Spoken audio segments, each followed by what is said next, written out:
नमस्कार, मैं हूं दीपक मिश्रा और हमारी खास पेशकश बहस गरम है में आपका स्वागत है। और आज जिस मुद्दे पर बहस गरम है वो है किसान पर घमासान। मध्य प्रदेश की सियासत में किसानों का मुद्दा एक बार फिर परवान चढ़ रहा है। 2018 की तरह कांग्रेस एक बार फिर से किसान के मुद्दे को भुनाने में जुटी है, तो वहीं बीजेपी की भी तैयारी कम नहीं है।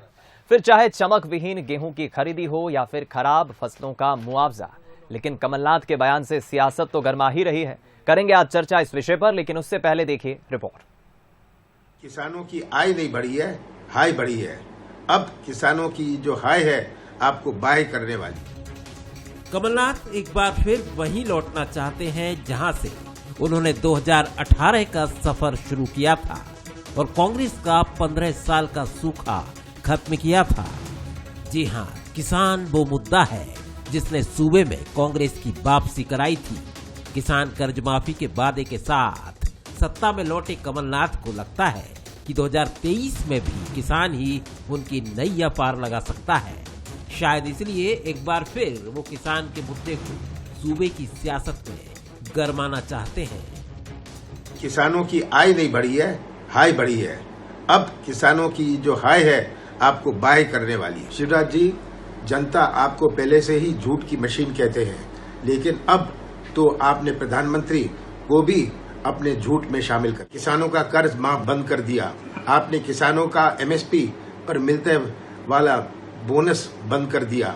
आपने 34 लाख किसानों को डिफॉल्टर बना दिया। आपने किसानों को बिजली महंगी कर दी। आपने किसानों को ओलावृष्टि का मुआवजा नहीं दिया। इधर 2018 में झटका खाई बीजेपी भी कमलनाथ की मंशा समझ रही है और कई महीनों से वो किसानों के मुद्दे पर पूरी तरह सतर्क है। सोमवार को रीवा में हुआ प्रधानमंत्री का कार्यक्रम भी पूरी तरह गांव और किसान पर ही फोकस था। उसके दूसरे ही दिन किसान के मुद्दे पर कमलनाथ के बयान पर खुद सीएम शिवराज ने तगड़ा पलटवार किया है। जाकी रही भावना जैसी प्रभु मूर्त देखी तिन तैसी, वो तो हाय हाय ही करेंगे। मैं अकेले रीवा का उदाहरण दे रहा हूं। गेहूं का उत्पादन 4.5 गुना हो गया, जाके देख लें। धान का उत्पादन 5.5 गुना हो गया। सरसों का उत्पादन 35 गुना हो गया। मूंग का उत्पादन 7 गुना हो गया। अब कमलनाथ बेचारे किसान की बात क्या जाने भाई, खेती सूर्य का वास्ता क्या है। कृषि प्रधान मध्य प्रदेश में 2018 में भी किसान कर्ज माफी सियासी मुद्दा बना था और कांग्रेस को लगता है कि उसी के बूते पर सरकार बना पाई थी। अब चुनाव सिर पर हैं, तो कांग्रेस अपने वचन पत्र में कर्ज माफी का वचन सबसे पहले रखेगी। कांग्रेस को भरोसा है कि 2018 की तरह 2023 में भी कर्ज माफी काम आएगी। लेकिन बीजेपी की किसानों को लेकर तगड़ी तैयारी है, ये बिल्कुल कहा जा सकता है। जाहिर है मुकाबला दिलचस्प होने जा रहा है। Bureau report, Bansal news. पहले पैकेज देखा और उसमें समझा कि किस तरह किसान कर्ज माफी को लेकर कांग्रेस ने 2018 में जो सत्ता हासिल की थी, एक बार फिर उसी स्ट्रेटेजी के साथ पार्टी आगे बढ़ रही है और कमलनाथ बड़ा बयान दे रहे हैं। तो करेंगे आज मसले पर चर्चा। पहले मिलिए पैनल में शामिल हमारे उन मेहमानों से जो आज चर्चा में जुड़ रहे हैं। डॉक्टर दुर्गेश केशवानी जी, बीजेपी के प्रवक्ता है, बहुत स्वागत है दुर्गेश जी। जितेंद्र मिश्रा जी जुड़ रहे हैं, कांग्रेस के प्रवक्ता है, बहुत स्वागत है जितेंद्र जी। और मनोज सैनी जी भी हमारे साथ जुड़ रहे हैं, हमारा एग्जीक्यूटिव एडिटर। मनोज जी, आपका भी बहुत स्वागत है। चर्चा की शुरुआत सबसे पहले जितेंद्र जी, विपक्ष में इस वक्त मध्य प्रदेश की सियासत में आपकी पार्टी है। 2018 का वो विधानसभा चुनाव और चर्चा तो यही रहती है। मैं भी मानता हूं कि शायद जब लक्ष्मण मूर्छित हुए थे तो हनुमान जी जिस संजीवनी बूटी को लेने गए थे, उसी संजीवनी बूटी ने लक्ष्मण को एक बार फिर जीवित किया था। मध्य प्रदेश की सियासत में भी कहा जाता है किसान कर्ज माफी आपके लिए एक वो स्ट्रैटेजी थी, वो संजीवनी बूटी थी जिसके बूते आप सत्ता में आए, कमलनाथ सरकार आई, लेकिन बाद में आगे नहीं चल पाई। पूरा समय 5 साल का कार्यकाल पूरा नहीं कर पाई। लेकिन जिस बॉडी लैंग्वेज और दावे से कमलनाथ कह रहे हैं कि किसानों की हाय लग रही है और ये किसानों की हाय ही अब सरकार को बाय बाय करेगी, ऐसा क्यों? देखिए दीपक जी, सवाल इस बात का है कि खाली किसानों की कर्ज माफी नहीं, किसानों को बहुत कुछ देने की जरूरत थी। किसान पिछले 20 सालों से लगातार ठगा हुआ महसूस कर रहा था मध्य प्रदेश में। किसान की हालत बुरी थी, उसको एमएसपी तो दूर, उसकी फसलों की तुलाई नहीं हो पा रही थी, सरकार खरीदी नहीं कर रही थी, ओला पाला की स्थिति में मुआवजा नहीं मिल रहा था। 35-35 रुपए के और 40-40 रुपए के चेक उसे मुआवजे में मिलते थे। निश्चित तौर पर किसान की दुर्दशा थी एक चीज। दूसरी चीज 2014 से हम सुन रहे थे कि किसान की आय दोगुनी कर दी जाएगी। आज हम 2023 में खड़े हैं, किसान की आय दोगुनी तो छोड़ दीजिए, किसान तो घाटे में जा रहा है। ऐसी कैसी सरकार, ऐसा कैसा किसान मुख्यमंत्री जिसने किसानों की सुध नहीं ली, तब जाकर के उनको कांग्रेस के ऊपर भरोसा हुआ था। हमने 27 लाख किसानों का कर्ज माफ किया। भारतीय जनता पार्टी के लोग कहते हैं 1 रुपए का कर्ज माफ नहीं हुआ।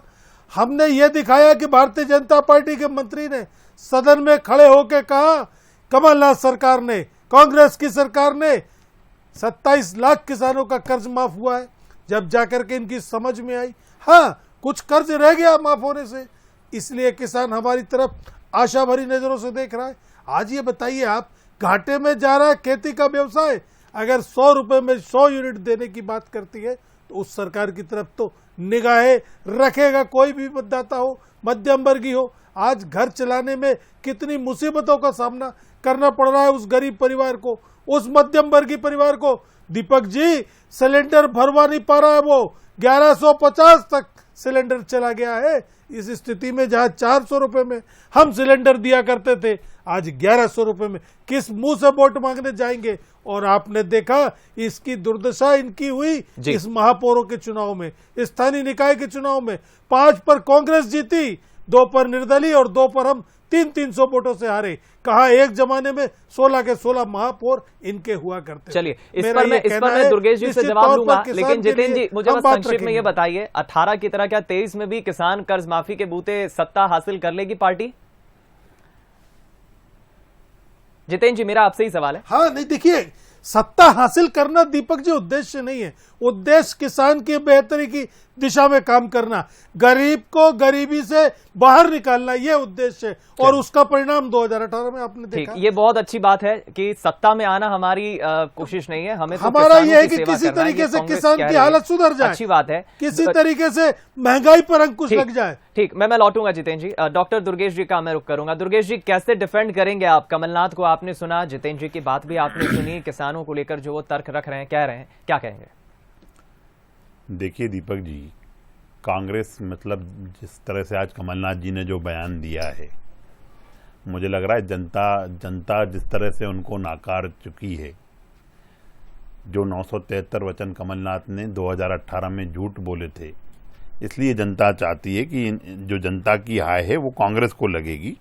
और निश्चित ही आप देखेंगे जिस कमलनाथ जी ने वक्ते बदलाव की बात करके सरकार की प्राप्ति की थी, उनके मुख्यमंत्री उमंग श्रृंगार ने ही जनता के बीच में आके उनकी पोल खोल दी कि कांग्रेस सिर्फ और सिर्फ प्रदेश को लूटने आई है। अब कमलनाथ जी, हाय तो आपको सबकी उस जनता की तो लगेगी जिसको आप लूटते थे, साथ ही साथ किसानों की हाय लगेगी आपको, क्योंकि आपने कर्ज माफी का वादा किया था। एक माननीय नरोत्तम मिश्रा जी ने उस दिन स्पष्ट कहा कि जो राहुल बाबा ने आके मध्य प्रदेश की धरती पे कहा था, 1 नहीं, 2 नहीं, 3 नहीं, 4 नहीं, 10 गिनूंगा, कर्जा माफ नहीं तो मुख्यमंत्री साफ। न कर्जा माफ हुआ, न मुख्यमंत्री साफ हुआ। हाय तो आपको किसानों की लगेगी। आपने तो अपने वचन पत्र में पेट्रोल डीजल सस्ता होने की बात की थी, हाय तो आपको उनकी भी लगेगी, प्रदेश की जनता की। मध्य प्रदेश के युवाओं को रोजगार का भत्ता और 10 हजार रुपये देने की बात की थी, हाय तो तब भी आपको लगेगी। कन्यादान योजना की जो आपने किया, हाय तो उसमें भी आपको लगेगी। और आपने जो जन कल्याण की योजनाएं बंद करने का काम किया, हाय तो आपको उसमें भी लगेगी। साथ ही साथ जब आप अभी आप किसानों की बात कर रहे हैं, फिर किसानों से एक झूठ बोलने का काम कर रहे हैं कमलनाथ जी।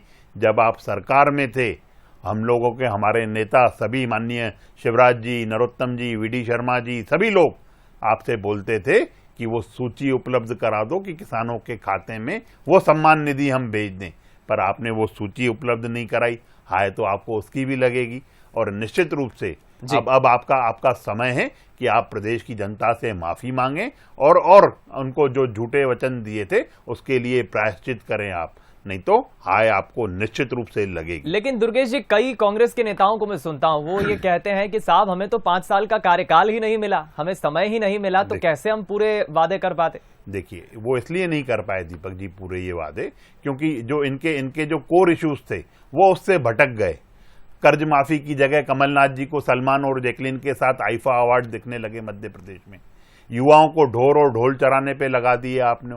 4,000 रुपए भत्ता देने की बात थी, वो आप भत्ता दे नहीं पाए। आपने 10-10 सिलाई मशीन ग्रामीण महिलाओं को देने का वचन दिया था, वो आप पूरा नहीं कर पाए। आपका जो मध्य प्रदेश में आईटा अवार्ड आपको दिखने लगे थे, पीसी शर्मा जी को गांजे की खेती में स्कोप दिखने लगा था, जीतू पटवारी देसी विदेशी की शराब व्यवस्था कराने में लग गए थे, कमलनाथ जी आबकारी का राजस्व कैसे बढ़े, कैसे 7,000 से 13,000 हो, उसकी बैठकें लेने लग गए थे।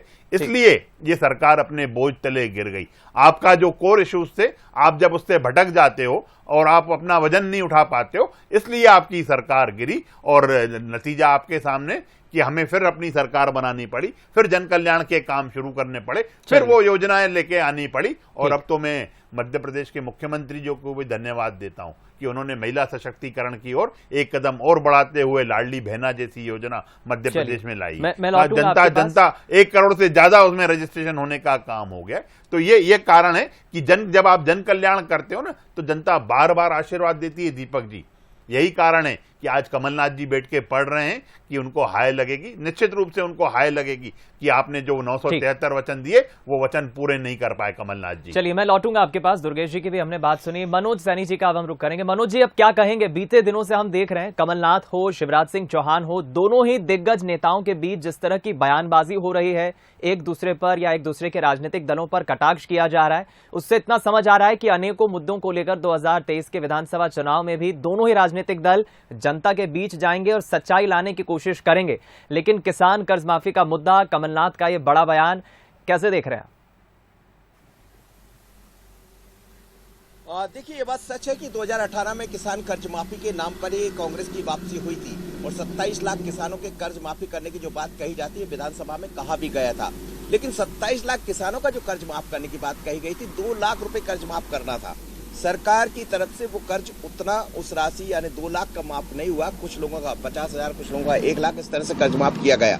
लेकिन सरकार ने उस तरफ कदम बढ़ाए थे। पर कई बार चुनावी दौर में ऐसे बड़े मुद्दे बन जाते हैं जिसका ऐसा लगता है कि हम तत्काल कर देंगे। जैसा कहा जाता, राहुल गांधी ने कहा, जिसको भारतीय जनता पार्टी अपना मुद्दा बनाती है और बार बार उसका जिक्र करती कि उन्होंने तारीख दी थी, उस तारीख में कर्ज माफ नहीं हुआ।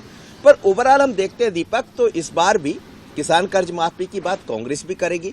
और अभी हमने देखा कि सरकार, दोनों ही सरकार, जो डबल इंजन की सरकार है, आज ही मैं अलग अलग विधानसभा में बीते 3-4 दिनों से हूं, लोगों से बात कर रहा हूं, तो किसान से जब बात होती है तो वो पीएम की तरफ से जो निधि मिल रही है उसकी बात वो खुद स्वीकार करते कि लगातार हमारे अकाउंट में आ रही है, या दोनों ही सरकार की तरफ से जो अकाउंट में अलग अलग राशि दी जा रही है वो मिल रही है। पर किसान कर्ज माफी को लेकर कहीं ना कहीं लोगों के मन में आज भी एक वहम है कि क्या आने वाले चुनाव में ऐसा हो पाएगा। तो वो विश्वास कांग्रेस को जगाना पड़ेगा, क्योंकि एक बार तो विश्वास खोया है।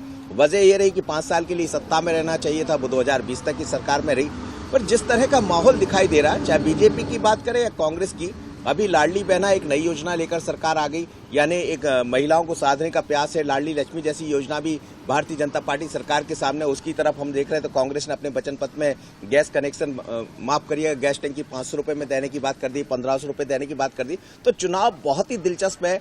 2023 के वचन बहुत अलग होंगे, कांग्रेस का वचन पत्र कुछ अलग होगा, भारतीय जनता पार्टी का वचन पत्र अलग होगा। और इसीलिए जो मतदाता है, जो आने वाले दिनों में मतदाता बनने वाला, जब नवंबर में चुनाव होंगे, तो उसके मन में भी बहुत सारी बातें चल रही, क्योंकि फील्ड जो हमें दिखाई दे रही वो ये जरूर इशारा कर रही कि चुनाव बहुत टफ है। दोनों ही दलों के लिए तकरार बहुत जोरदार होने वाली है। और इसीलिए ना तो कमलनाथ अपनी बात से पिछड़ना चाहते, और जैसे ही मौका मिलता वो तत्काल शिवराज जी पर हमला करते, और शिवराज जी भी रोज सवाल उठा रहे। कल भी हमने ये देखा कि रीवा में जब प्रधानमंत्री मोदी बात कर रहे थे तो उनका निशाना वही था, किसान था, आम जनता थी, ग्रामीण विकास का मुद्दा था। तो इन सब मुद्दों को लेकर बीजेपी भी जाने वाली, कांग्रेस भी, लेकिन जनता किसकी बात पर विश्वास करेगी, ये महत्वपूर्ण होगा। लेकिन मनोज जी, एक चीज हम ये भी देख रहे हैं, जिस तरह से कमलनाथ या कांग्रेस पार्टी काट निकालने की कोशिश कर रही है। बीते दिनों जब शिवराज सिंह चौहान लाडली बहना योजना की शुरुआत करते हैं, 1000 रुपए बहनों को देने की बात करते हैं, तो कमलनाथ कहते हैं कि हम आएंगे तो हम 1500 देंगे। महंगाई का जब मुद्दा होता है, बीजेपी इशू बनाती है, तो कमलनाथ कहते हैं हम 500 रुपए में गैस सिलेंडर देंगे। बिजली बिल 300 यूनिट तक हम, जो उन्होंने प्रावधान रखा है, उसकी बात करते हैं। और अब किसान कर्ज माफी का एक बार फिर मुद्दा जो आया है, यानी जो काट लाने की कोशिश कर रही है कांग्रेस पार्टी, ये स्ट्रेटेजी पार्टी की कितनी महत्वपूर्ण रोल अदा करेगी इस चुनाव में? देखिए यही बात है, विश्वास जगाना पड़े। विश्वास ये महत्वपूर्ण बात है कि आपके कार्यकर्ता क्या उन मतदाताओं के मन में बीच में जगह पाएंगे। देखिए लाडली लक्ष्मी योजना को कारगर करके करीब 48 लाख लाडली लक्ष्मी बनी है, तो ये तो सच है कि उनके अकाउंट में पैसा गया। कहीं से आपने कोई ऐसी खबर नहीं सुनी होगी। हाँ, गाहे बगाहे कहीं थोड़ी बहुत खबर सुन सकती है। तो एक विश्वास तो है शिवराज जी पर। दूसरा, लाडली बहना की बात करें, लाडली बहना के फॉर्म भर रहा है, 1 करोड़ से ज्यादा लाडली बहना के फॉर्म भर चुके हैं। अब ये कहा जा रहा है कि हम पूरे समय फॉर्म भरे जाएंगे, यानी छुट्टी भी नहीं रहेगी। तो सरकार उस तरफ बढ़ रही है। शिवराज जी का महिलाओं के बीच में एक विश्वास है, वही विश्वास कमलनाथ जी को जगाना पड़ेगा। यदि वो 1500 की बात कह रहे हैं तो फिर विश्वास दूसरी तरफ आएगा कि आपने किसान कर्ज माफी की बात कही थी, वो तो आप माफ कर नहीं पाए। तो ये विश्वास जगाने के लिए कार्यकर्ताओं को मेहनत करना पड़ेगा, और जिसका कार्यकर्ता बेहतर तरीके से बूथ तक पहुंच जाएगा, घरों तक पहुंच जाएगा। अभी हम देख रहे हैं लाडली बहना को लेकर एक कार्यकर्ता घर पहुंच रहा है, फॉर्म भर रहा है, जब भी तो 1 करोड़ से ज्यादा। वही काम कांग्रेस को करने की जरूरत पड़ेगी, और इसीलिए मुकाबला जो है वो जमीन पर है। जमीनी कार्यकर्ता कौन किसके साथ कितनी मेहनत करेगा, ये बड़ा महत्वपूर्ण होगा। बात विश्वास की, जिसका मैं बार बार जिक्र। बिल्कुल ठीक कहा आपने मनोज जी। चलिए जितेंद्र जी, आपसे एक चीज मैं ये भी समझना चाहूंगा, 2018 के विधानसभा चुनाव में ठीक है अनेकों वादे आपने किए थे, लेकिन जो 3 प्रमुख चेहरे मुझे याद आते हैं, एक कमलनाथ, दूसरा दिग्विजय सिंह और तीसरा ज्योतिरादित्य सिंधिया। अब सिंधिया तो बीजेपी में चले गए हैं, और बीजेपी ये आरोप लगाती है कि कांग्रेस में बचा ही कौन है। संगठनात्मक रूप से या जमीनी स्तर पर बीजेपी ये कहती है कि कांग्रेस वो लड़ाई लड़ ही नहीं रही है, कांग्रेस विपक्ष में है, ये दिख ही नहीं रहा है। तो सिर्फ ऐलान कर देना चुनाव के पहले कि हम आएंगे तो हम ये करेंगे, हम आएंगे तो हम ये करेंगे, योजनाओं का जिक्र कर देना ही सब कुछ नहीं होता। जमीनी स्तर पर पार्टी अब संगठनात्मक तौर पर क्या तैयारी कर रही है कि जनता भी देखे कि हाँ साहब, कांग्रेस भी पूरे युद्ध के मैदान में खड़ी है बीजेपी के सामने। दीपक जी, सावन के अंधे को हरा ही हरा दिखता है। जब कोई 2-4 बार जीत जाता है ना, तो वो अपने आप को शहंशाह समझने लगता है, जबकि इस लोकतंत्र में सबसे बड़ी शहंशाह जनता होती है। उसके आशीर्वाद के बिना कुछ नहीं होता। आप देखिए, आप 2018 में किसान कर्ज माफी की बात की थी, जनता ने भरोसा किया था। हमने कोई 31,000 घोषणाएं नहीं की भारतीय जनता पार्टी जैसी। हमने जो भी बात कर सकते थे वो हमने घोषणा पत्र में डाली। 100 रुपए में 100 यूनिट बिजली देना यदि सरकार के लिए संभव था तो इनको भी करना था। अगर कन्यादान की योजना बढ़ाया जाना जरूरी था तो आपने क्यों नहीं बढ़ाया? पुजारियों का मानदेय क्यों नहीं बढ़ाया? हम आए, हमने ये कर दिखाया। विधवावस्था पेंशन हो, निराश्रित हो, महिलाओं को मिलने वाली जो भी पेंशन हो, उस राशि में बढ़ोतरी की। ये लोक कल्याणकारी सरकार के काम होते हैं, और इस पर जनता ने मोहर लगाई। गौशाला की बात की, गायों के नाम पर राजनीति आप करते हो। एक गौशाला का निर्माण नहीं कर पाए। कमलनाथ सरकार आई, कांग्रेस सरकार आई, 1000 गौशाला को निर्माण आपने देखा। एक चीज, महाकाल के जीर्णोद्धार की बात करते हैं।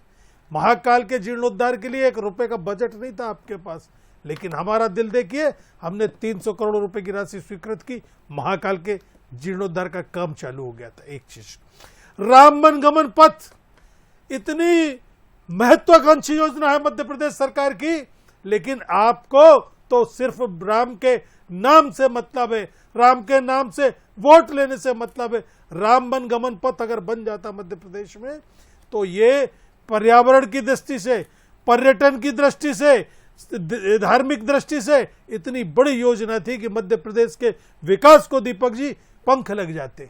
लेकिन हमें तो सिर्फ राम के नाम पर वोट लेना है, ये काम इनका था। हम आए, हमने राम मनगमन पथ को, आपने देखा, बजट दिया और उसकी दिशा में सोचने का काम किया।